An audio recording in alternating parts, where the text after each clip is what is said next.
And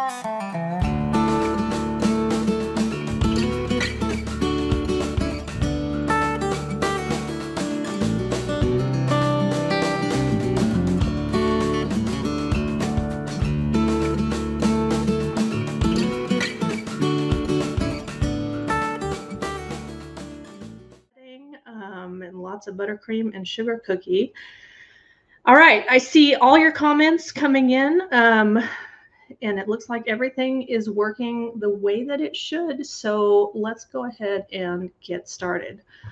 As many of you know, a few weeks ago, I published a survey on what issues you would like to see changed about the cottage food law. And these were issues that people have brought to me, that they've identified, that I hear a lot, that I think are important to a lot of people.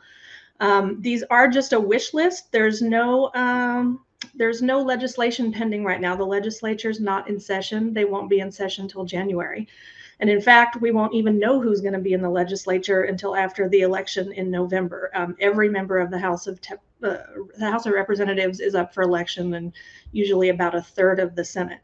So right now, what's happening is that we're just laying the groundwork and seeing what is a priority for you guys and what we should be asking for when we go to the legislature. So I had 5 items on the survey. Where's my mouse? So the 5 items were increasing or removing the $50,000 income cap, adding refrigerated baked goods like your cheesecakes and pumpkin pie, flan, tres leche cake, cream pies, all those kinds of things. The third thing was no addresses, getting your home address off the label. And I know that's important to a lot of people. Third-party sales, and by what I mean by that is being able to sell your food through a third party, like in a grocery store or a boutique or a antique mall, or if you know someone who has a gift shop, just letting that person sell the food for you.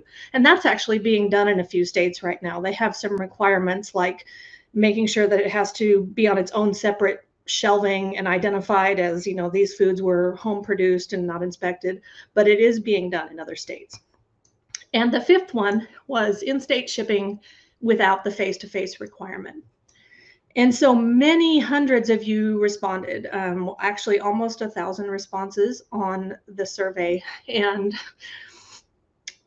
that's a great response. But this is also good, but the responses were so spread out that to a certain degree, it was almost inconclusive. And I saw that in your comments. I saw people saying, these are all important, or I wish I could rate all of these number 1. And so the way that the responses are spread out kind of bears that out. But I can give you some idea of what kind of came in first and what came in last. So the thing that the fewest people ranked first was increasing or removing the $50,000 cap. And that doesn't surprise me because there aren't that many people who are doing this kind of a business at such a volume that they're bumping up against that cap. But the people who are bumping up against the cap, that's a critical issue for them. And so I would expect that fewer people to rank it number 1, but for it still to be very important. So just because I'm saying it came in 5th in number 1 votes doesn't mean that it's not important.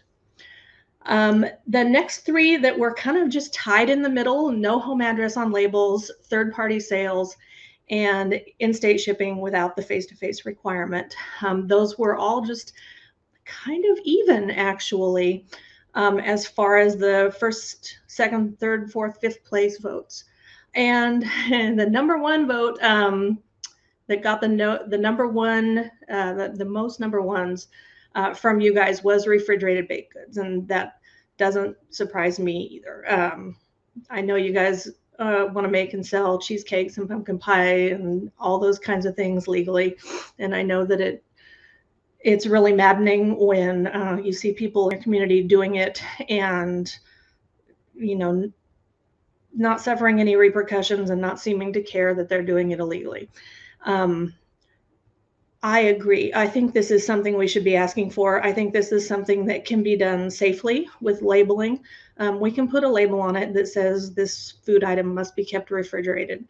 I just want to temper your expectations that it's going to be one of the most difficult items legislatively, because I think it's going to be kind of like a lightning rod. I think the health departments will not respond very well to it for the perceived food safety issues.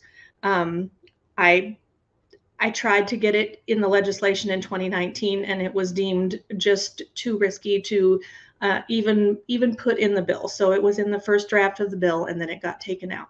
But I hear you loud and clear. I hear that it's important. But along with everything else, the other issues are also important. So I will advocate for that again. We don't know, like I said, we don't know what's going to be in the bill, but it's really helpful that so many of you participated in the survey and gave me such a great idea of your thinking and what's most important to you.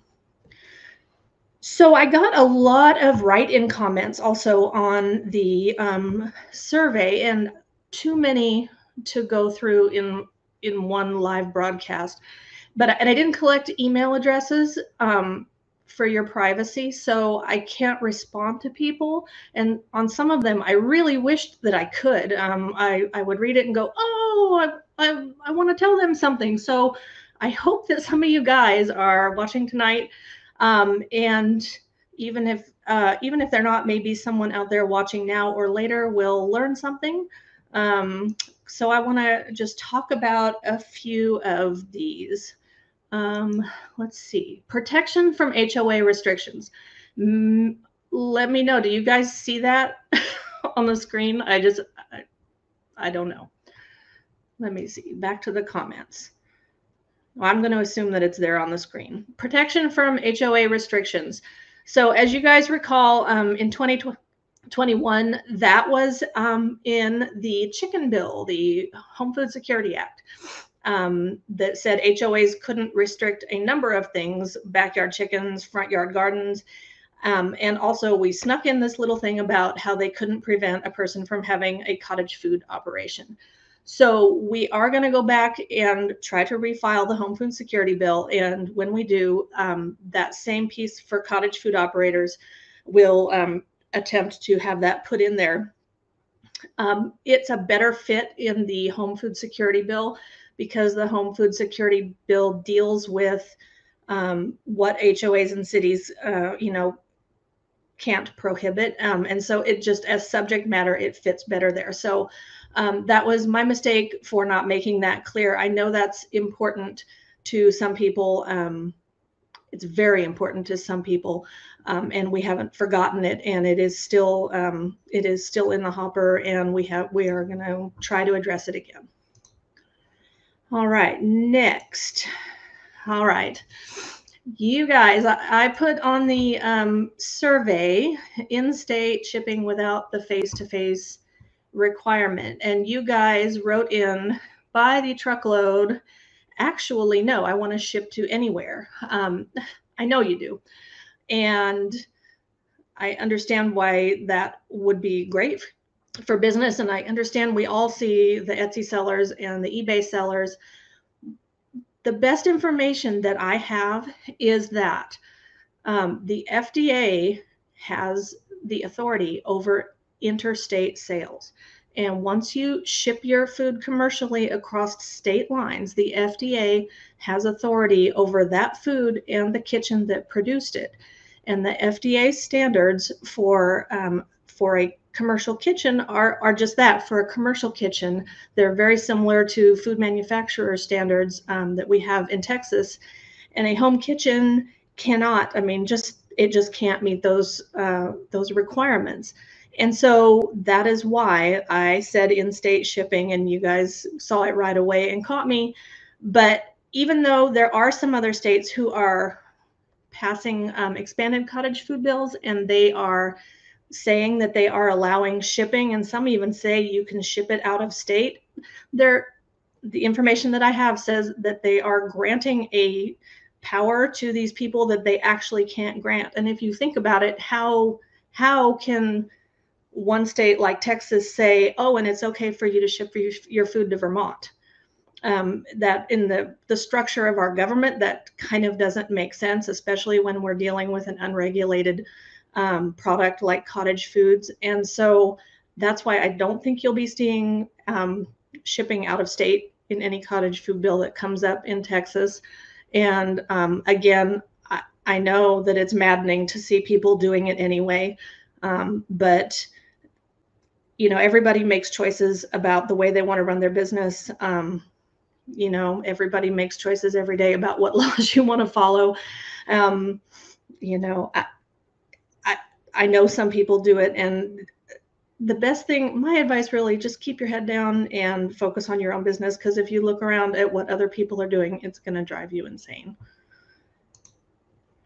All right, we did shipping anywhere. Several people mentioned something about no sales tax on candy and snacks and items on a stick. And I'm not exactly clear what this means. I know sales tax on food is confusing. And I know that it's a pain in the butt to collect and remit the sales tax. But let me just talk a little bit about it. So sales tax is a huge revenue generator for the state of Texas, and most things are taxed. Grocery store food and baked goods are kind of actually an anomaly. And the way that it was always explained to me is because grocery store foods are essential. And if grocery store foods were taxed, that would be an incredibly regressive tax, even more regressive than a sales tax already is. It would be incredibly regressive on low-income people. And so that's why your grocery store foods are not taxable, but what are perceived as luxury items like candy and snacks and restaurant food, those are not essential, and so they're subject to sales tax. And so these comments, I'm not sure if they want candy and to-go items to not be taxable in Texas in general from now on, in which case I would say the fiscal note from that would blow our top of our heads off, and it would just be it would be dead in the water. There is a state representative named Donna Howard, and I'm going to try to share my screen now because I've never done it before. There we go. Share that. Donna Howard, state representative, she has been trying to pass a bill for 4 sessions to exempt women's menstrual products from sales tax, and she can't get it to the floor. And in this most recent session, she said most of the pushback at the legislature comes from members concerned about the budget. The comptroller's office estimated the bill would cost the state $42 million in lost revenue in the next 2-year budget cycle. So it would be too expensive. And one of the benefits we've always had in filing cottage food bills is that it's free, the way it's structured. And so it would be horrifically expensive to say, let's just make candy not taxable in general. And if the other argument is let's just make candy not taxable or to-go items not taxable for only cottage food operators, and then my question would be why and how could we even make that argument in the legislature? I don't think anybody would have very much sympathy for that. It's a pain in the butt. It is, but it doesn't cost us any money. You just have to, collect it and be sure to remit it quarterly. So I don't see this as a winning legislative item. I'm sorry. I know it's a pain. I'm a small business owner, and I also have to collect and remit on my sales every quarter, and I don't particularly enjoy it, but it is part of being a business owner. All righty. Next. I feel like that was the bad news section. So now we're talking about good news. All right.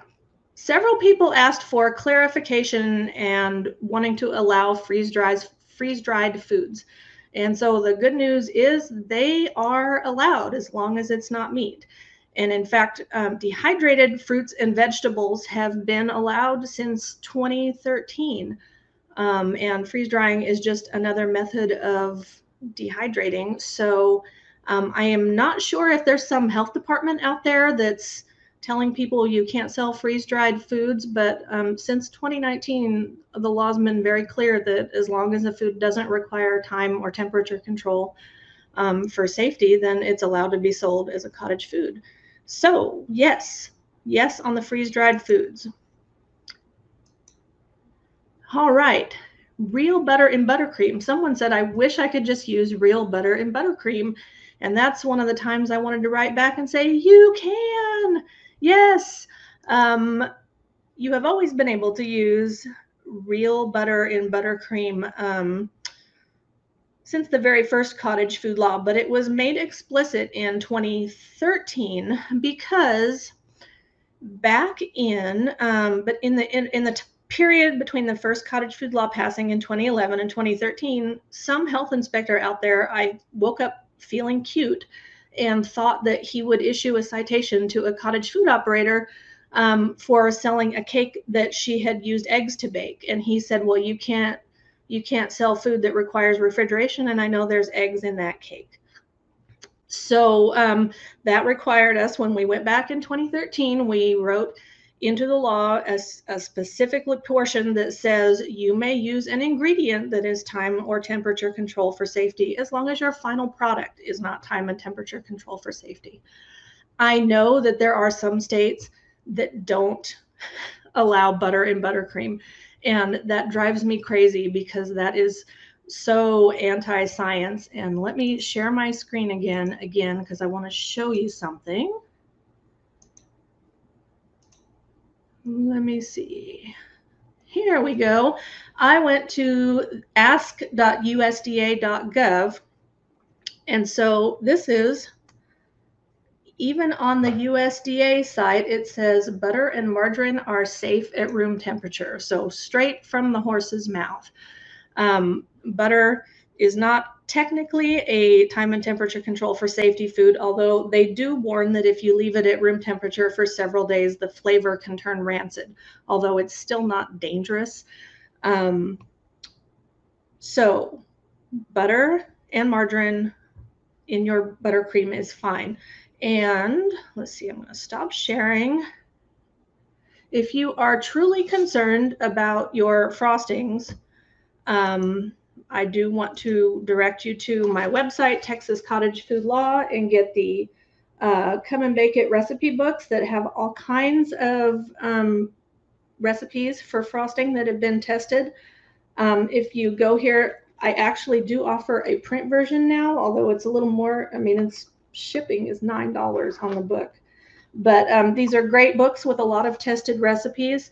But I'm going to tell you right now that as far as food safety goes, if you're making an American buttercream that has butter or butter and shortening and powdered sugar, that recipe is fine under cottage foods.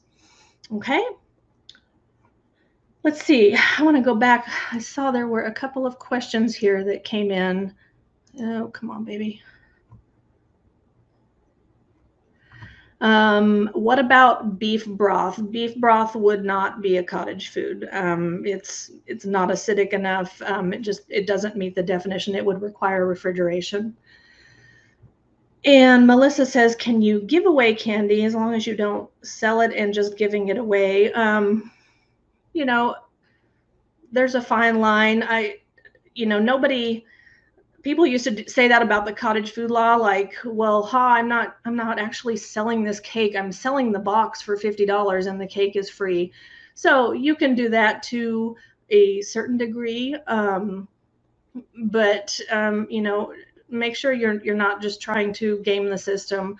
I mean, I would give away candy to anybody. You can give a gift, but don't make it part of your business plan, I would say. Thank you, Yvonne, for the comment on the book. I know the people who have purchased them have given really good feedback on them, but don't buy it just for the recipe on American buttercream, because American buttercream does not require refrigeration. You can use butter. It's a cottage food. Dehydrated beef broth LB. I, at this very moment, couldn't tell you. I would actually recommend writing to DSHS for an official determination on that. And if you go to homemadetexas.org and click on the contact page, there is a link. Because I get so many inquiries of people wanting to ask if their food is allowed, that I put a link there, and just ask DSHS and they'll tell you, and then we'll know. Jill says, might be a silly question. Can you use heavy cream as long as the end product does not require refrigeration? Yes, you may use a time and temperature control for safety ingredient as long as the final product does not require refrigeration. So like going back to my example of American buttercream, powdered sugar, shortening, and butter, I would not feel any hesitation myself in using cream as my thinner, because there's so much sugar and the water activity is so low. That's an example of where I would use cream and consider it still able to be a cottage food. Where can we purchase the book? Right, this link that's right up on the screen. Well, it's not a link, it's more like a banner. But texascottagefoodlaw.com/recipes, that's where you can find the books.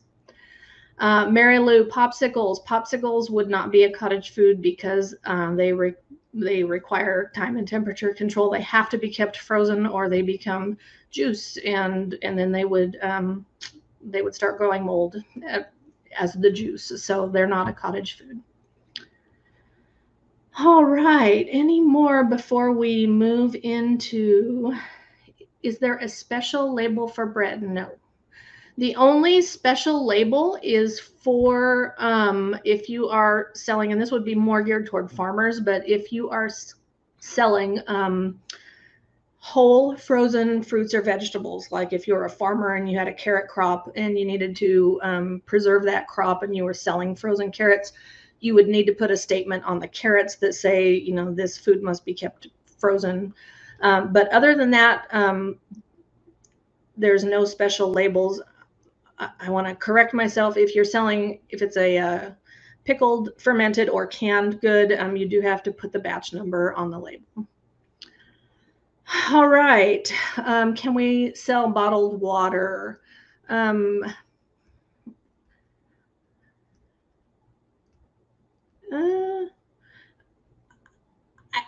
not sure.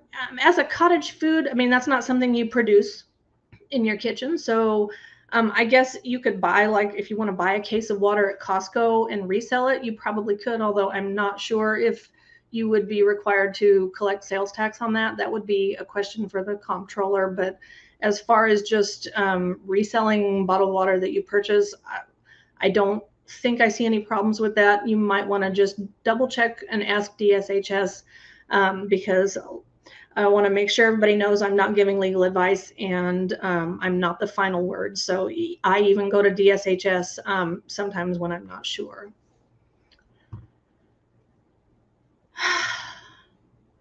Laura, would you mind going over what is supposed to be taxed? Food tax laws are so complicated as far as what is supposed to be taxed. Candy is for sure taxed. And things that you sell with an eating utensil are taxed. And that is where it gets really weird, because bakery items are not supposed to be taxed unless you're selling them to go. So like if you sell a box of cake balls, they're a bakery item and they're not subject to sales tax. But if you stick a lollipop, stick into them and they become cake pops, then they're technically taxed. If you go to texascottagefoodlaw.com and under the resources, you click on charging sales tax, there are resources there to take you to the comptroller's site. And a lot of the questions are answered there. I tried to put the most relevant links to take you to see what types of food are taxed. Bakery items are usually not taxed though. So if you're just a baker and you're selling cakes and cookies and things like that, you don't have to worry about it. It's when you get into the things with utensils and candy and some snacks. Prior to COVID, I had very good luck calling the comptroller's office. They have a hotline where you can actually just call and talk to a real person who knows what they're talking about, and you can ask them. I haven't had as good of luck after COVID because like nobody answers the phone and nobody's in the office, but that's my best advice for you as far as finding out what is subject to sales tax and what isn't. Alrighty. I would like for my business to donate goods for resale, like my kiddo's grade, as a fundraiser that could promote my business. I did get a couple of comments like that, and I understand that is a real pain in the butt, like when there's a school fundraiser and as your cottage food business, you can't donate unless you're actually there. I did see that. I saw the comments. I took them to heart. I'm not sure what the legislative solution would be. Let me talk to some of the other stakeholders and see if there's a solution to that. Okay. Counties regulate well water. Oh yeah. So you wouldn't be able to sell water that you like poured out of your tap and just put in a bottle. No, absolutely not. But as I'm talking about buying a flat of water at Costco or Sam's and reselling it, I think that would be okay.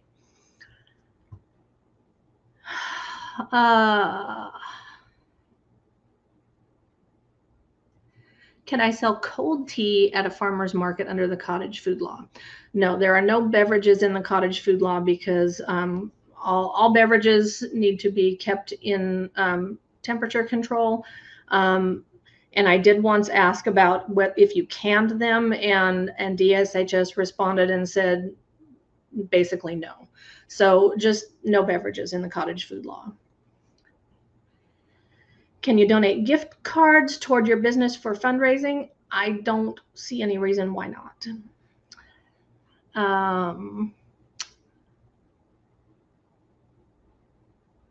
Commercial food products being resold require a food permit. Yeah, I'm not sure on that. Contacting DSHS for an official determination, or even just talking to your local health department, you can get the best answer there. Okay. Whew, okay. That was a long one. Let's see. Let me move on next to what is on my list. Okay, one person said, I wish we were allowed to build a separate kitchen on our property, you know, if my kitchen is too small. And I wanted to write back and say, yes, you can. So that's how people used to do it back in the old days before the cottage food law.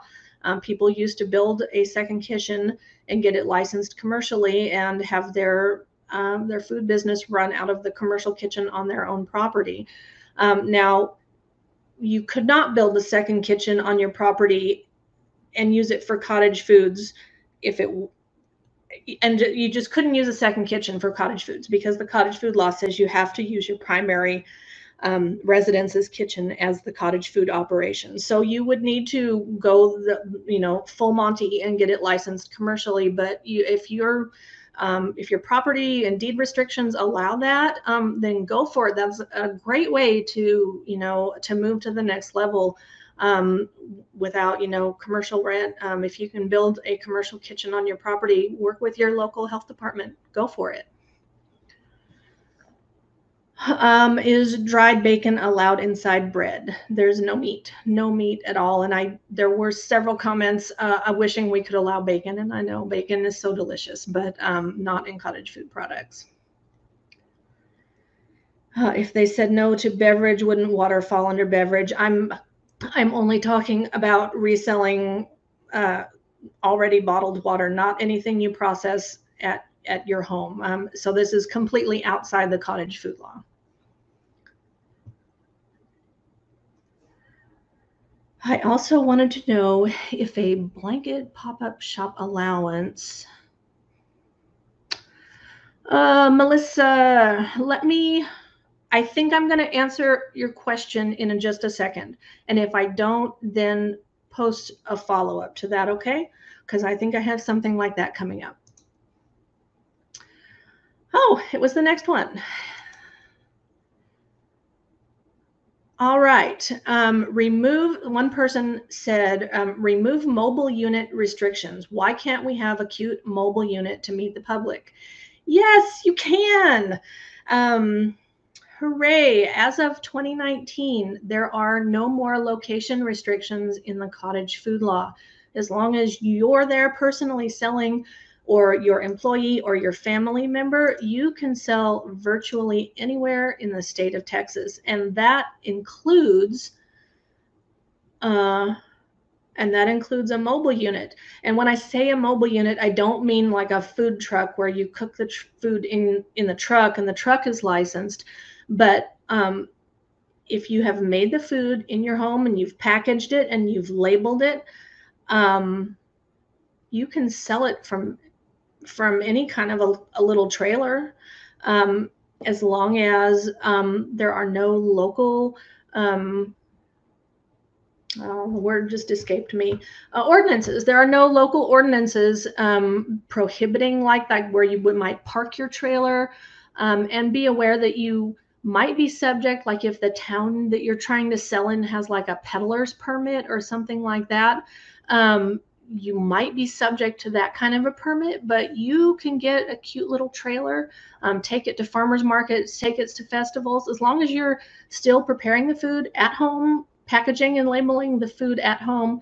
You can use the trailer, you can sell anywhere. And to drive home this point, I'm going to share my screen again.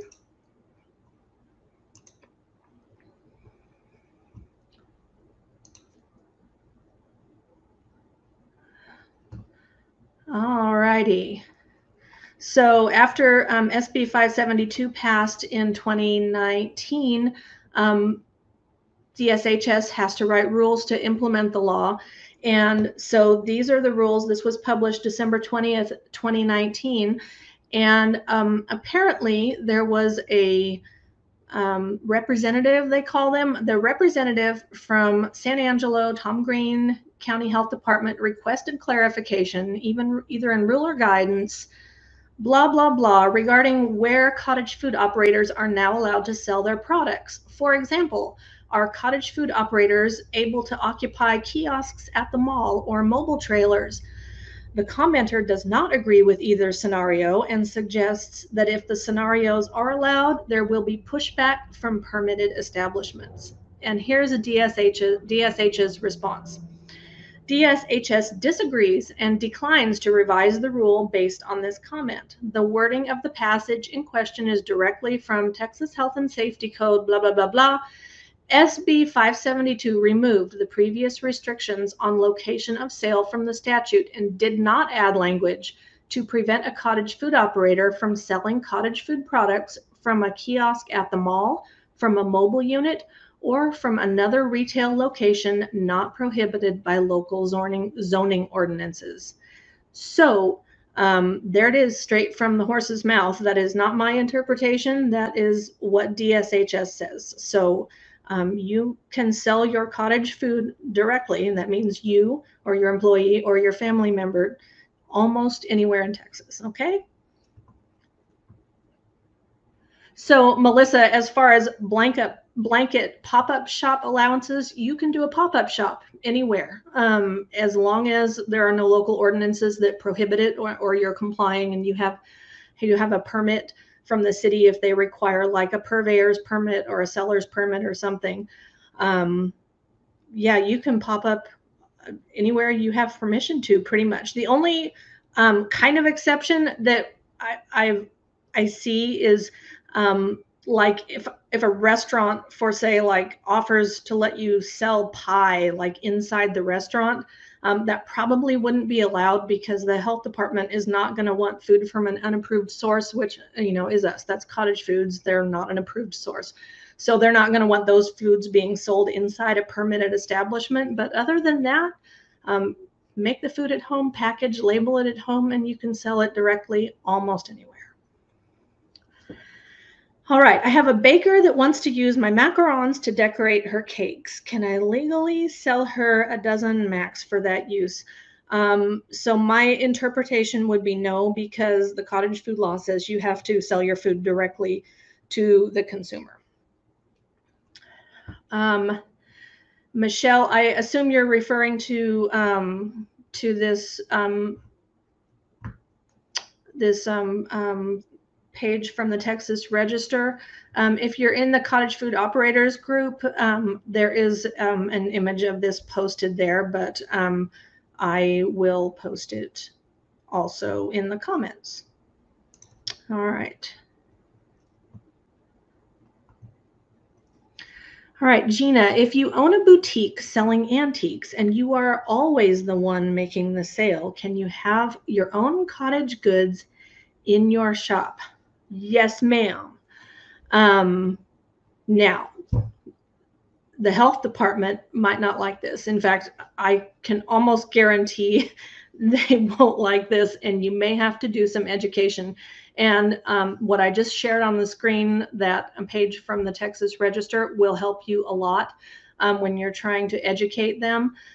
They especially as you get further from Austin, it seems like they are less and less educated on the cottage food law.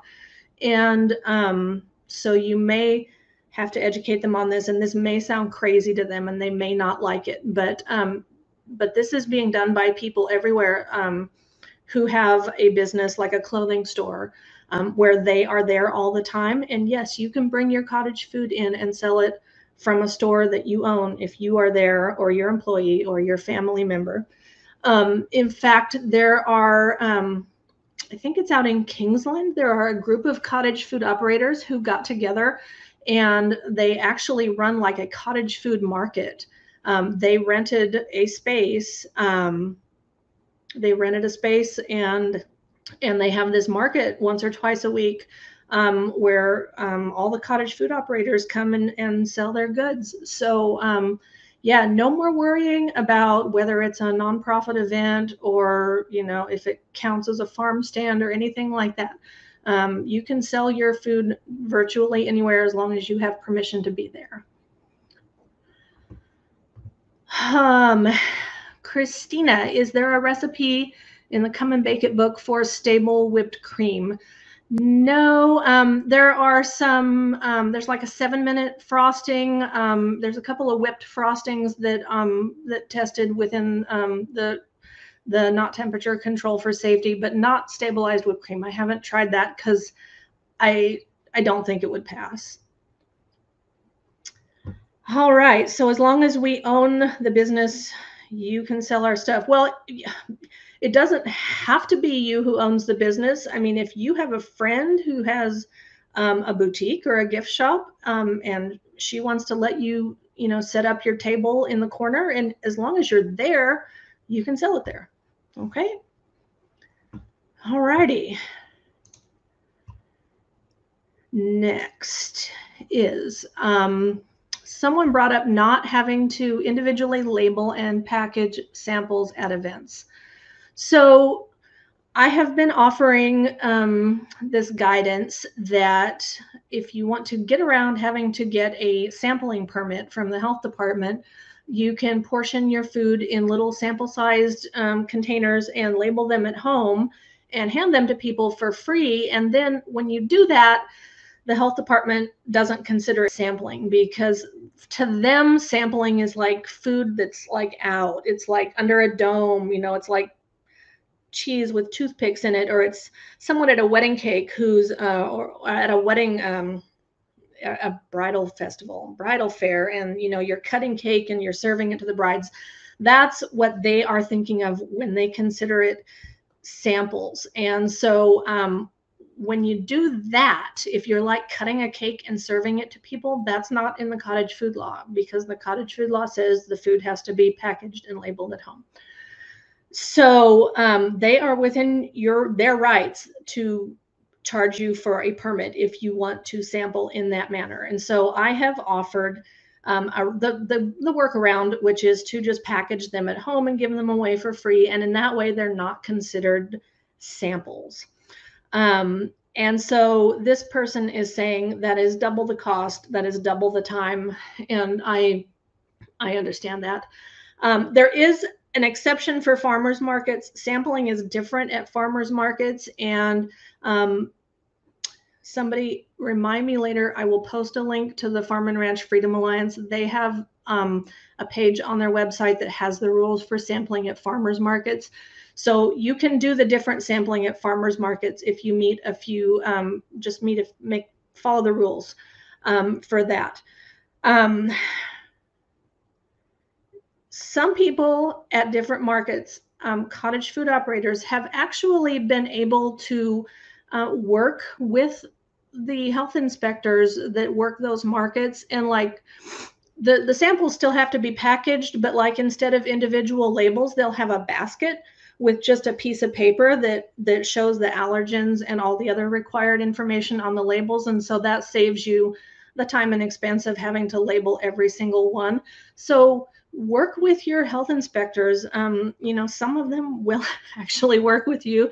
Some of them are very good, and they are willing to work with you and make things work. So my suggestion of packaging and labeling everyone is just a suggestion. Try to work with your local health inspectors if you're out at an event and see what you can make it work. Okay. Oh my gosh, I just got to the next comment. What do you do? I'm going to try this. Okay, what do you do when the health department wants you to buy a food permit and threaten to close a craft show? So I'm going to get to this in a couple of my items here. But some of the health departments are out of control with the permits. I'm not sure what has changed in the last year or so, but we're going to talk about it in a minute. A couple of comments on the permit issue. Someone said a permit to sell should be a one-time thing. And another person said, address the city of Houston requiring a daily permit. And these comments are just maddening because since the first cottage food law passed in 2011, the law has been explicit that cottage food operators are not food establishments and they should not be permitted, and that health departments are not allowed to regulate them. And something has changed in the last year or so. And if you watched a video that I posted a few weeks ago, Judith McGarry, who's the executive director of the Farm and Ranch Freedom Alliance, she and I had a conversation about what's been going on. And it seems like they have, gotten together. They've talked on using whatever channels they talk on, and they've decided that they have a loophole, maybe.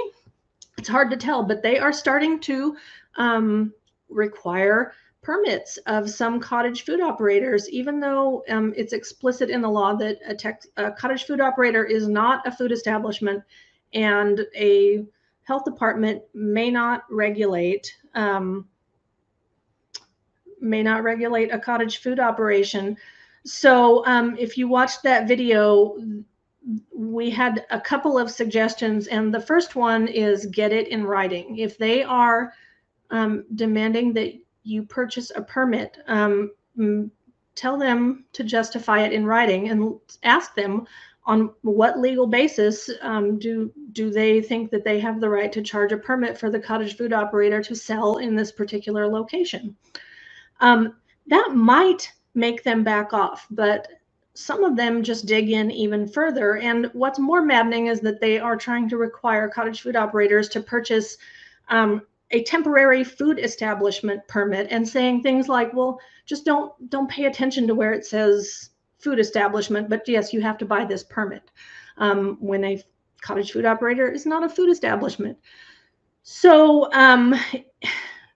if they don't back off, if this continues to be an issue, this may be something that we have to address legislatively come January, just the way we had to address the health inspector who issued a citation to the cottage food operator for using eggs in her cake, and just a way back in the beginning, we had some cities who thought they had figured out a loophole to not allowing cottage foods, which was, oh, well, your home is zoned residential and you can't run a business, where it's zoned residential. And so we had to, when we amended the cottage food law in 2013, we added that clause that said, a city or municipality may not use zoning to prohibit a cottage food operation. So if they continue to act like this and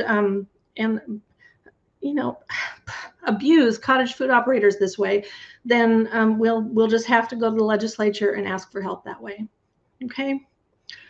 That really makes the hair on the back of my neck stand up. I get really angry because we're talking about the smallest of small businesses, limited to $50,000 a year, and for purposes, they don't get the money when they charge a permit. I don't think, it's not going into their pocket, and they can't be that hard up in their departments. So I'm not sure what their motivation is for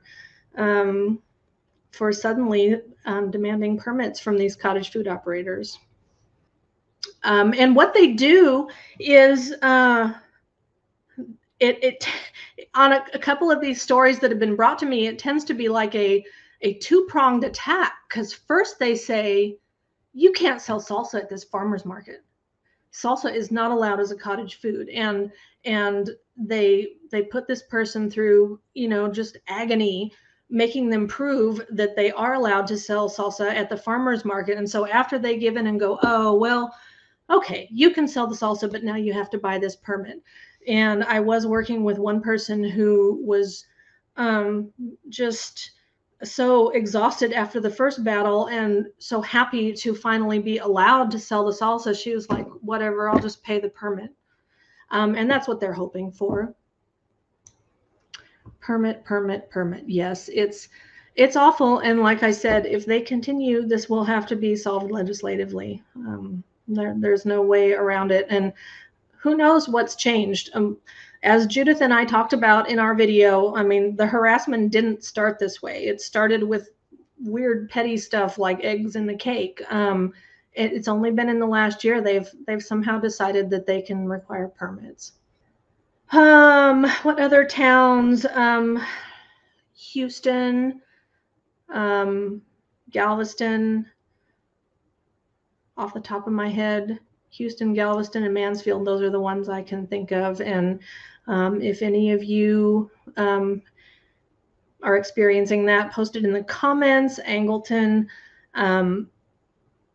please send me an email at home@homeadetexas.org if this is happening to you. And at the very least, we can categorize it, we can organize it, and we can bring it to the legislature in January and say exactly what's happening. And the last couple ones I have are kind of all in the same vein. Someone says an educated health department / and not be harassed. Wouldn't that be nice? I would love to see the bill that says health inspectors, must be educated on the current law, because it's coming from all corners of the state that health inspectors seem to be operating under law that has not been good for 3 years now. And I'm not trying to throw all health inspectors under the bus. There are some that are genuinely wonderful. Some call me and will ask a question because they don't know, and be really happy when they find out that it's something the person's allowed to do.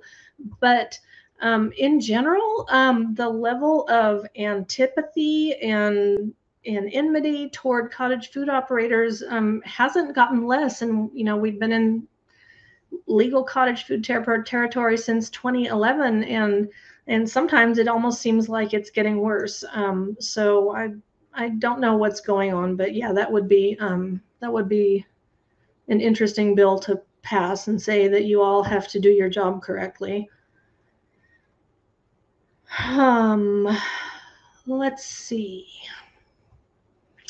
And there were a couple of questions / comments. I know and one of the comments actually threw a particular person under the bus, like they expected me to go get them or something. It says, penalize people who don't follow the law. It is so maddening to see people all around you doing things that you say no to, even though you could profit from them, and they just plunge headlong into it. But I wanted to share with you the actual law on this. So I'm going to go into my screen sharing again. And this is Chapter 437 of the Texas Health and Safety Code, which also contains most of the cottage food law in it. And let me make it a little bigger here if I can. Come on, baby.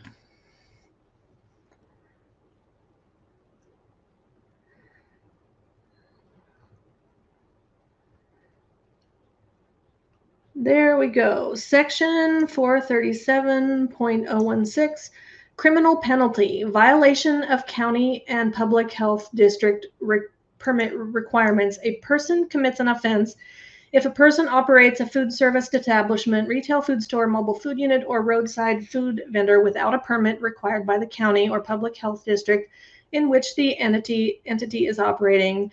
An offense under this section is a Class C misdemeanor. Each day on which a violation occurs is a separate offense. And then next, a criminal penalty. A person commits an offense if a person operates a food service establishment, retail food store, blah, blah, blah, without a permit that is required by the department under this section. So the law already has the requirement and the punishment for people who are not following it. So we've talked a lot in the past about how the cottage food law is like an umbrella. So there are all these definitions for what a cottage food operator is and the kind of food that we make. And if you're not making that kind of food, you step outside the umbrella and you become an illegal food establishment. So if you are not following the cottage food law, you are violating the Texas Health and Safety Code. And there are punishments in here. As you can see, a Class A misdemeanor, and then there are administrative penalties. The department may impose an administrative penalty against a person who holds a permit or who is regulated under this chapter and who violates this chapter or a rule or order adopted under this chapter. The penalty for a violation may be in an amount not to exceed $10,000. Each day a violation continues or occurs as a separate violation for the purposes of imposing a penalty. So they've got a penalty of up to $10,000 a day, depending on the seriousness. And what it boils down to is the manpower and the will of the local health department or DSHS to actually follow through and penalize these people. And I know that these people are out there like flies. There's hundreds, thousands of them. It seems like you could never catch them all. And it's so frustrating that these health departments seem to spend a lot of their time harassing people who are actually trying to do the right thing and not going out and getting these people who are blatantly operating in violation of the law. So some people, the way they phrased their question was that like there is no punishment for people who are breaking the cottage food law, and this is the punishment. It's a criminal penalty. There are administrative fines. It just depends on whether your local health department or DSHS wants to follow up. And I also wanted to show this map. This is pretty cool. This is on DSHS's site, and it shows like everywhere in blue is a place that has a local health department, and that's most of the major metro areas. But if you live in a rural area, then your local health department is actually DSHS in Austin. So that's who you should call if you really feel the need to report someone who is operating illegally, who may be putting people at risk, through unsafe food practices. But there is a punishment structure in place to deal with those people. Okay.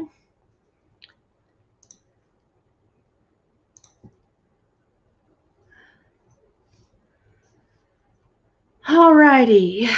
Kendra, glad to be a founding member of Homemade Texas and a member of FARFA. If y'all aren't signed up, you should be. It's invaluable. Thank you, Kendra. I'm so happy to have you on board. I know you started your business, Kendra's Creations, I believe September 1st, 2011, the first day of the Cottage Food Law. So everybody check out Kendra's Creations with a K on Facebook. She sells pickles and jams and all kinds of canned things. Now, let's see. Will this be live available once it ends? I hope so. I'm going to try.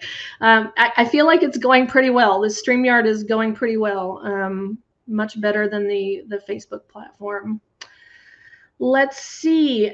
We are almost at the end, guys. That is the end. I just wanted to put in a plug.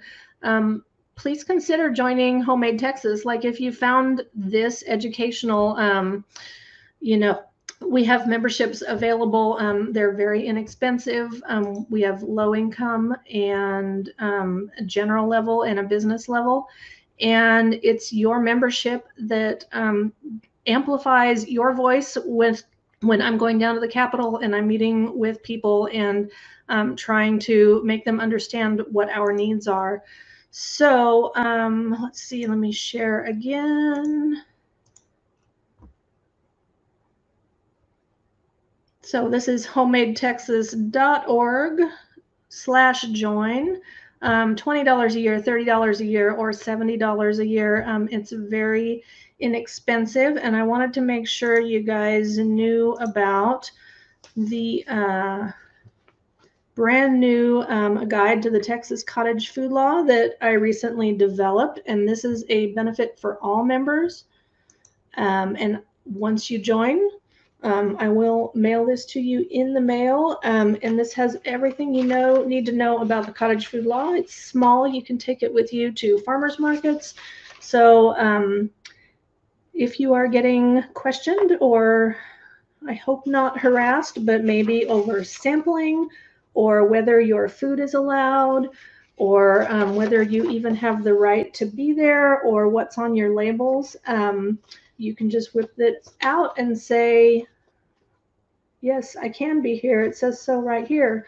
And that bit from the Texas Register that says, let's see, SB 572, remove the previous restrictions on the location of the sale. That is a big one right there. So this is free. It is it's a benefit upon joining. You can also call me and ask me all these questions that you guys have about allowed foods and things. And I would love to have you as a member, and I'd love to go into the legislative session stronger, with a big army of members behind me, and really be in a position to say, no, this is important. This is what people need right now.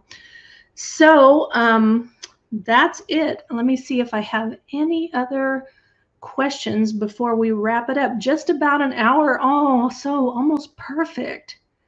All righty. Oh, Yvonne, I'm glad you got your booklet. Oh, and if you are already a member and you're saying, hey, wait a minute, I want a booklet, just send me an email, home@homadetexas.org, and I will send it to you right away, okay? All right, so no more questions are coming in. I'm always available to you guys. Send me an email, home@homadetexas.org, if you have any questions. And since there's nothing else, I will wrap it up for the night. I hope you guys have a great evening, and I'll talk to you later.